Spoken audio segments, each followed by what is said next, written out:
Armoor municipality కేంద్రంలోని fertiliser దుకాణాల్లో తనిఖీలు నిర్వహించిన వ్యవసాయ అధికారి Harikrishna, Armoor tahsildar Gajanan, Armoor town CI Ravikumar. Armoor mandal reporter Srinivas, KR5 news.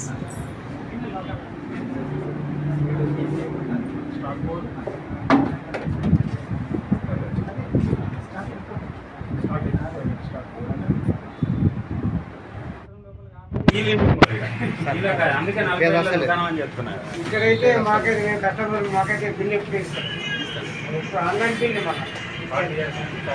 ఎవరు వచ్చినా కానీ పిల్లగాడు వచ్చినా అదే రేటు, పెద్దోళ్ళు వచ్చినా అదే రేటు, సేమ్ ఒకటే రేటు. ఇలా కంపేర్ చేస్తే బాగా ఇలా తేడా బాగుంటుంది. జనరల్గా చట్టం ఏం చెప్తున్నారు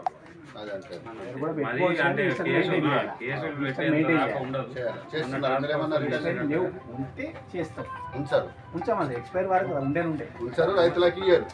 రైతులకి ఇచ్చే ప్రసక్తి రైతులు ఇస్తే కూడా ఎక్స్పైర్ కానీ అదేనా మనకి ఇన్వాయిస్ లేదు కదా, మనం సిస్టమ్ లో కదా, దానికి ఎక్స్పైర్ మనం ఇన్వాయిస్ ఇచ్చినప్పుడు ఇస్తాము.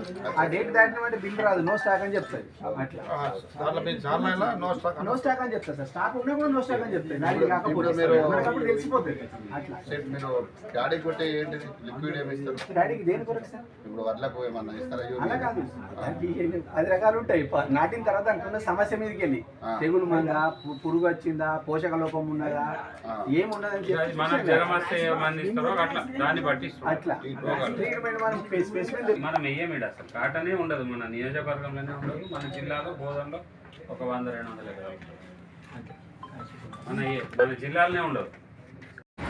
ఇప్పుడు పాత్రికేయ మిత్రులకు, నియోజకవర్గ ప్రజలకు తెలియజేయనగా గవర్నమెంట్ ఆదేశాల అనుసారం మనం రాబోయే ఖరీఫ్ సీజన్కి ఇప్పుడు సన్నిహితమవుతున్నాం కాబట్టి ప్రతి షాప్లో విత్తనాలు అమ్మడం జరుగుతుంది. అందులో భాగంగా టాస్క్ ఫోర్స్లో భాగంగా నేను, తహసీల్దార్ గారు, నగర సిఐ గారు అందరము విత్తన షాపుల మీద ఇన్స్పెక్షన్లు చేయడం జరుగుతుంది.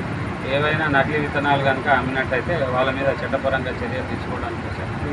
అదే మంచి విత్తనాలు, నాణ్యమైన విత్తనాలు సకాలంలో రైతులకు అందించాలనే ఉద్దేశంతో గవర్నమెంట్ ద్వారా వచ్చిన ఆదేశాల అనుసారం అన్ని షాపులు విజిట్ చేసి అన్నీ చెక్ చేసి రైతులకు నాణ్యమైన విత్తనాలను అందుబాటులో ఉంచే విధంగా చర్యలు తీసుకోవడం జరుగుతుంది.